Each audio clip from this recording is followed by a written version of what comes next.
From night sweats to weight gain and loss of periods, the menopause is seen by most of us, well, women at any rate, as a time of loss of youth or the ability to have children and of youth.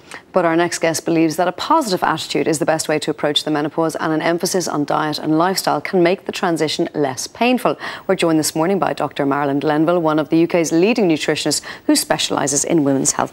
Good morning to you, Marilyn. Good morning, Sinead. Pleasure to have you here on the show. Thank you. Now, my only experience of the menopause is watching my mother go through it. And she had a hell of a time. She had an awful time. Hot flushes, sweats, even mood swings. She had a really, really tough time and tried HRT and all sorts of things, hysterectomy, and ultimately ended up doing what you're suggesting. And this seemed to work best for her, controlling it using nutrition and supplements and lifestyle. But that was only after a certain period of time, because it can be a really tough time for women. It can be, and I think if a lot of women maybe even prepared for it, sort of looked at the lead up to it, actually then when they get to that transition, it can be more comfortable. But often women don't think about it until it hits them. Is one of the problems for women is that they suddenly wake up and find themselves in the middle of it and go, oh my God, whereas there are indications. There are. And what's called the perimenopause. If you can pick those signs up, and they can be difficult to pick up, but if you know what they are, then you can gradually begin to get yourself ready and adjust and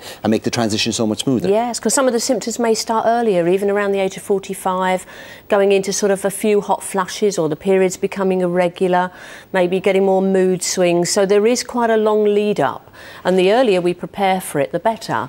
So I've written about it in a book called The Natural Health Bible for Women. So I wanted to talk about all women's conditions, any hormone imbalance, and we get things right ahead of time. We can actually work on prevention. And some women, the idea really is just to sail through the menopause, not have any symptoms at all, and all that happens is basically the periods stop. Is that possible? Oh yes, it is. Really? I mean, I did it. No, but it is possible. Yes, definitely. And there are. Or maybe you were just one of the lucky ones who didn't have a tough time. Well, I do look after myself, but the other side of it is that we know from the medical literature that there are certain dietary things, phytoestrogens, certain plants we can put in and herbs that actually make this transition, which is a natural stage in our lives. It's not an illness for women, and that all we need to do is just move through this and out the other side. Is part of the problem, Marilyn, that it is viewed as a disorder or an illness and a loss of something, rather than a moving from one stage of your life to another? Because in some cultures, it's, oh, hang on a second, now you grow to wise woman. Now all of that baby stuff and all the grief that goes with that early part, that's all over now. You're finished. Now you can give advice on it and move on and do other things. Yes, it's seen as a very positive time. So it's a shift in a woman's life, and now we can live 30 to 50 years past the menopause as women. So we want to live that really well and a good quality of life. And so I've come over here really to, yes, talk about my book as well. And I'm doing a lecture series. So I'm going to Limerick this evening, but I'm talking about general health and fat around the middle, which is another issue, you know, for women and men generally. And then Galway Tuesday and Wednesday, and I'm in Dublin on Saturday. Marilyn, so I'm talking about whole issues around women's health. There will be women at home going, suffering dreadfully with hot flush. The hot flushes and the sweats, it's just on a practical level even, is really, really difficult. What can they do to deal with that then? If you're recommending don't take HRT, which you don't believe in, you're not a big believer in it, from a nutrition point of view, are foods that you eat really going to enable you to control those? Oh, definitely, and a lot of clinical evidence from the medical literature, because they've looked at that, they've looked at other cultures around the world and said, well, why doesn't every woman experience the menopause in the same way? We've got the same set of hormones and we don't. So they've looked at foods, they call them phytoestrogens, which are used a lot in other cultures. We don't eat them so much. What are they, Marilyn? They're foods that contain substances that act like a very mild estrogen, so they help with the hot flushes and the night sweats. An example of them would be? Would be soya, chickpeas, lentils, any of the beans that would have been traditionally eaten in many cultures, and in each culture will have a different bean that they would move towards. Things like flax seeds, linseeds will have the same effect. These are all proteins as well, of course, aren't they? Sorry? These are all proteins. They're all protein, they're vegetable proteins, but they have substances in them that help to balance the hormones across the board, and brilliant around the menopause. And what would the indigenous version of those be in the UK and Ireland? Well, we'd have had peas, we would have had still lentils over there. It's just that in Eastern cultures they would have had more soya, they would have had dal in India, and then you think of hummus from the Middle East. So each culture, you're right, would have had different beans that they would have used traditionally in their cooking that we have moved away from using.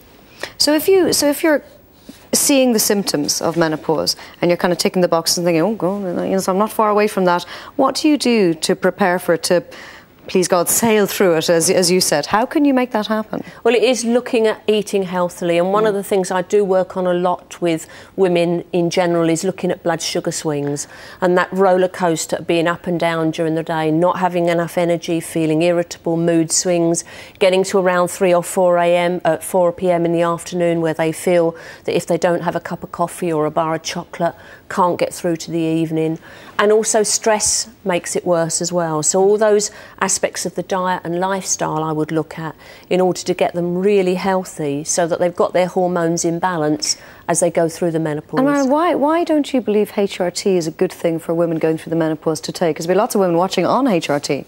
Well, it does carry risk. It does carry the risk of breast cancer. It's the biggest risk there is from it. So there are concerns around that. And for me, when anybody takes a medication, it's weighing up risks versus the benefits. And the menopause is not an illness. It is a natural stage in our life. And even if a woman goes on HRT, she's got to come off of it at some point. Yeah. So she's still got to deal with that situation. So in a way, it's easier if we deal with it naturally in the first place.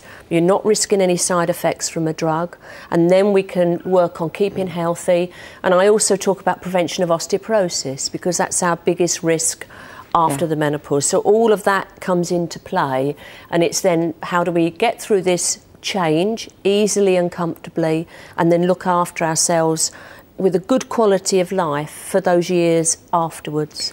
Marlon, with so many women using the pill, contraception of some sort, controlling their fertility and therefore their cycle and all the rest of it, has that led to a change in how the menopause affects women? Is there an aspect of that makes the menopause more difficult or easier, or has it added an extra factor to it that wasn't there, say, in previous generations?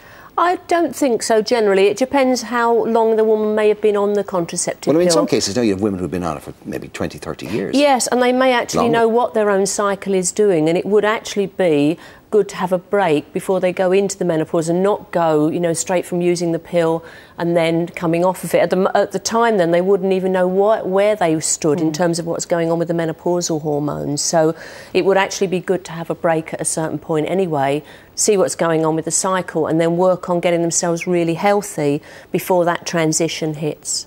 Marlon, your book, The Natural Health Bible for Women, doesn't just focus on the menopause, it covers the whole gamut of female health issues. It's available now, we've had it up on screen. But we don't have time, but very interesting, you just said, diet-wise, it's reduce saturated fats, boost essential fats, boost natural fibre, eat more phytoestrogens, which you mentioned, chickpeas and lentils, and take a good B vitamin. Yes. In a nutshell, but get the book. Okay. Thank you very much, Marlon. You're welcome. Much appreciated. We'll take a break, see you back in a few minutes' time.